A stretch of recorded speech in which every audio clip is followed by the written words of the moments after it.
নমস্কার বন্ধুরা, the story teller অয়নে আপনাদের সকলকে স্বাগত জানাই।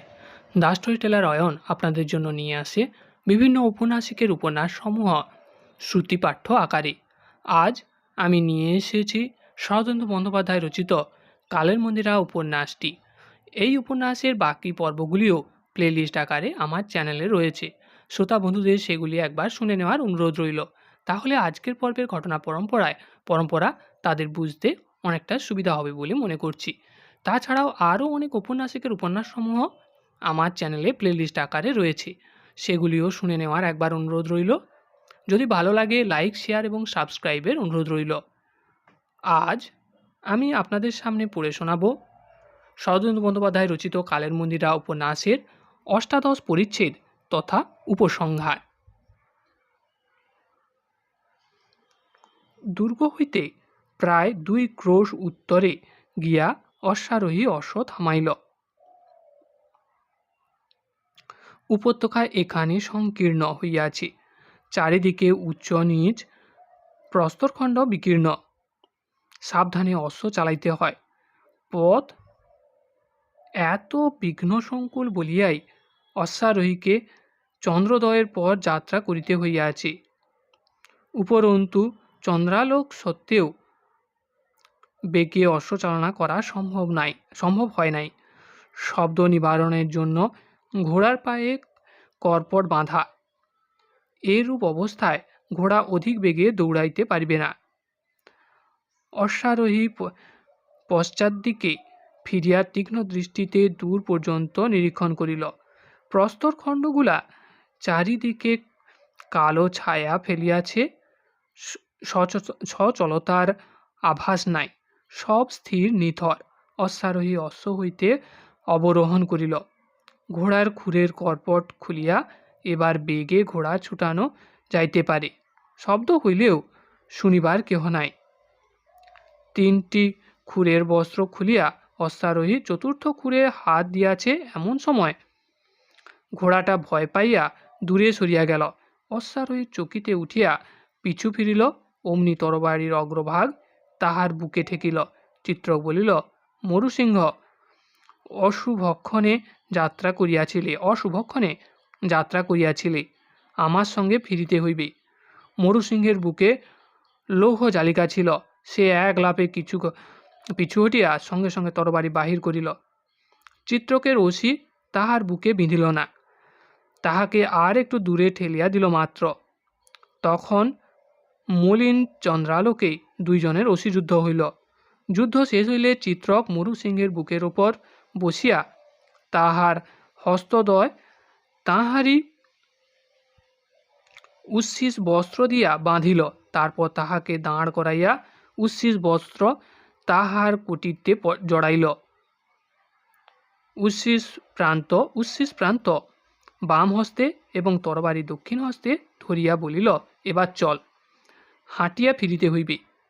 তুমি আগে চলো, আমি পিছনে থাকিব, পলায়নের চেষ্টা করিও না। মরুসিংহ এতক্ষণ একটি কথাও বলে নাই, এখনও বাং নিষ্পত্তি করিল না।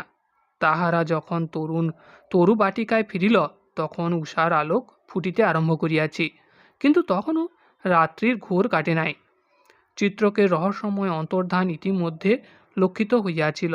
ছাউনিতে চাঞ্চল্য দেখা দিয়াছিল, সকলে জাগিয়া উঠিয়াছিল। চিত্রক বন্দীসহ ফিরিতেই গুলিক ছুটিয়া আসিয়া বলিল, এ কি, কোথায় গিয়েছিলে? এ কে? চিত্রক বলিল, ইনি চষ্টন দুর্গের দুর্গপাল মরুসিংহ।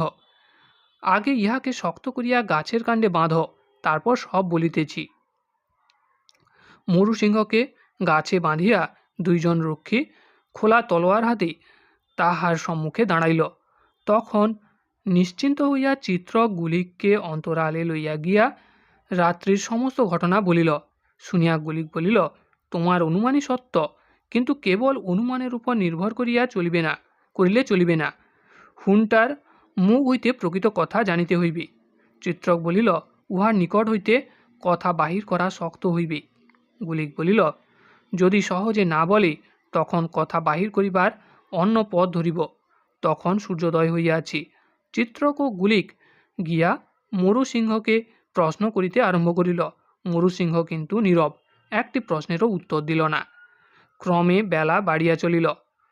নিরামিষ প্রশ্নে ফল হইতেছে না দেখিয়া গুলিক লাঠৌষধের প্রয়োগ করিল, কিন্তু মরুসিংহের মুখ খুলিল না। দৈহিক পীড়ন ক্রমশ বাড়িতে লাগিল। প্রাণে না মারিয়া যতদূর নৃশংসতা প্রয়োগ করা যাইতে পারে তাহা প্রযুক্ত হইল। দ্বিপ্রহর হইল, তথাপি মরুসিংহের মুখের অর্গল খুলিল না। দেখিয়া গুলিক বর্মা সহসা হুঙ্কার ছাড়িল। হতবুদ্ধি হুন যখন প্রশ্নের উত্তর দিবে না, তখন উহাকে বাঁচাইয়া রাখিয়া লাভ নাই। উহাকে ঘোড়া দিয়া চিরিয়া ফেলিব, তবু একটা হুন কমিবে। ঘোড়া দিয়া চিরিয়া ফেলার প্রক্রিয়া অতি সহজ।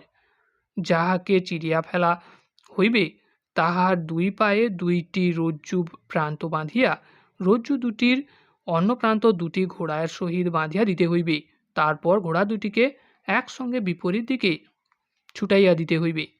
মরুসিংহকে মাটিতে ফেলিয়া তাহার গুলফে রজ্জু বাঁধা হইলে মরুসিংহ প্রথম কথা কহিল, বলিল প্রশ্নের উত্তর দিব। দুইজন রক্ষী মরুসিংহকে টানিয়া দাঁড় করাইল। অতঃপর প্রশ্নোত্তর আরম্ভ হইল। প্রশ্ন: গত রাত্রে চুপি চুপি কোথায় যাইতেছিলে? হুন শিবিরে। হুন শিবির কত দূর? এখান হইতে 30 ক্রোশ বায়ুকোণে। পথ আছে? গুপ্ত পথ আছে। তুমি হুনদের পথ দেখাইয়া আনিতে যাইতেছিলে? হাঁ। কে তোমাকে পাঠাইয়াছিল? দুর্গাধীপ। তুমি নিজ ইচ্ছায় যাও নাই? প্রমাণ কি? দুর্গাধীপের পত্র আছে। কোথায় পত্র? আমার তরবারির কোষের মধ্যে। মরুসিংহের কোটি হইতে তখনও শূন্য কোষ ঝুলিতেছিল। কোষ ভাঙ্গিয়া তাহার নিম্নপ্রান্ত হইতে লিপি বাহির হইল। অগুরোত্তকের পত্র, তদুপরি ক্ষুদ্র অক্ষরে লিখিত লিপি। লিপি পাঠ করিয়া মরুসিংহকে আর প্রশ্ন করিবার প্রয়োজন হইল না। গুলিক বলিল, বন্দীকে পানাহার দাও, কিন্তু বাঁধিয়া রাখো, উহার ব্যবস্থা পরে হইবে। তারপর চিত্রক ও গুলিক বিরলে গিয়া অনেকক্ষণ ধরিয়া পরামর্শ করিল। মন্ত্রণার ফলে দুইজন অশ্বারোহী বার্তা লইয়া স্কন্দাবারের দিকে যাত্রা করিল। গুরুতর সংবাদ, অবিলম্বে সম্রাটের গোচর করা প্রয়োজন। তারপর মন্ত্রণানুযায়ী অপরাহ্নের দিকে চিত্রক একাকী দুর্গতোরণের সম্মুখে গিয়া দাঁড়াইল। বলিল, দুর্গাস্বামীর সাক্ষাৎ চাহি। আজ আর বিলম্ব হইল না। দুর্গদ্বার খুলিয়া গেল। চিত্রক প্রবেশ করিল। কিরাত নিজ ভবনে ছিল। হাসিয়া চিত্রককে সম্ভাষণ করিল। দুধ মহাশয়, আপনি ফিরিয়া যাইবার জন্য নিশ্চয় বড় চঞ্চল হইয়াছেন, কিন্তু পরিতাপের বিষয়, ধর্মাদিত্যের অবস্থা পূর্ববৎ কোনো উন্নতি হয় নাই। আপনাকে আরও 2-1 দিন অপেক্ষা করিতে হইবে। চিত্রক উত্তর দিল না। স্থির দৃষ্টিতে কিরাতের পানে চাহিয়া রহিল।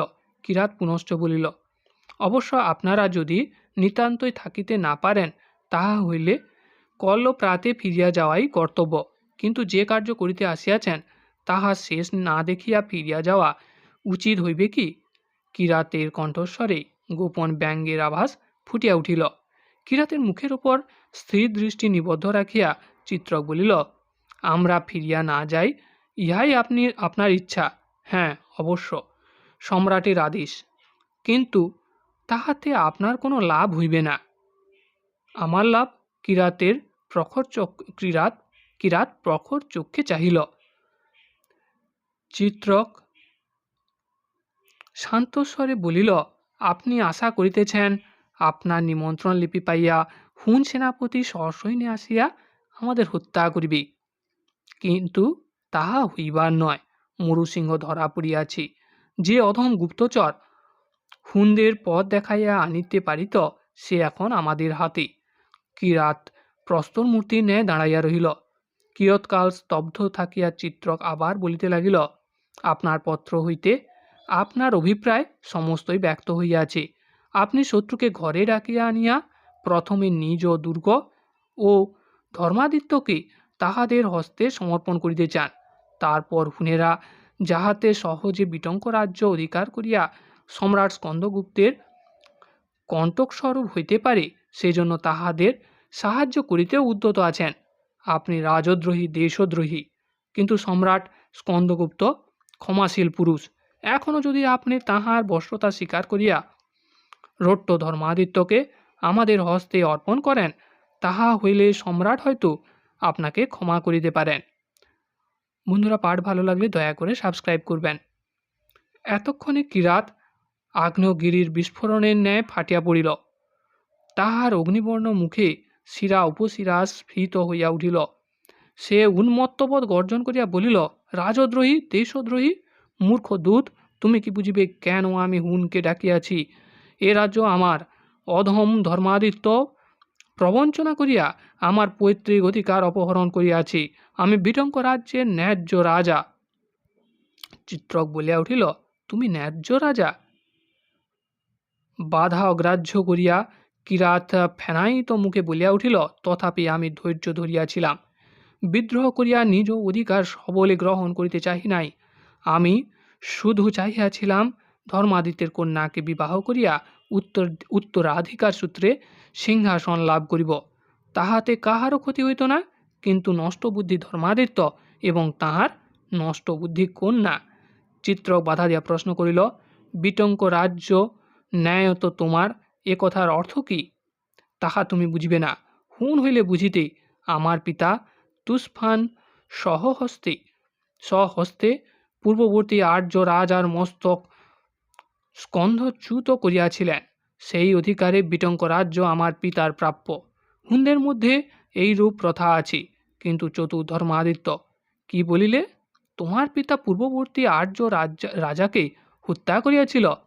ধর্মাদিত্য হত্যা করে নাই? না, এ কথা সকলে জানে। কিন্তু এ পৃথিবীতে সুবিচার নাই।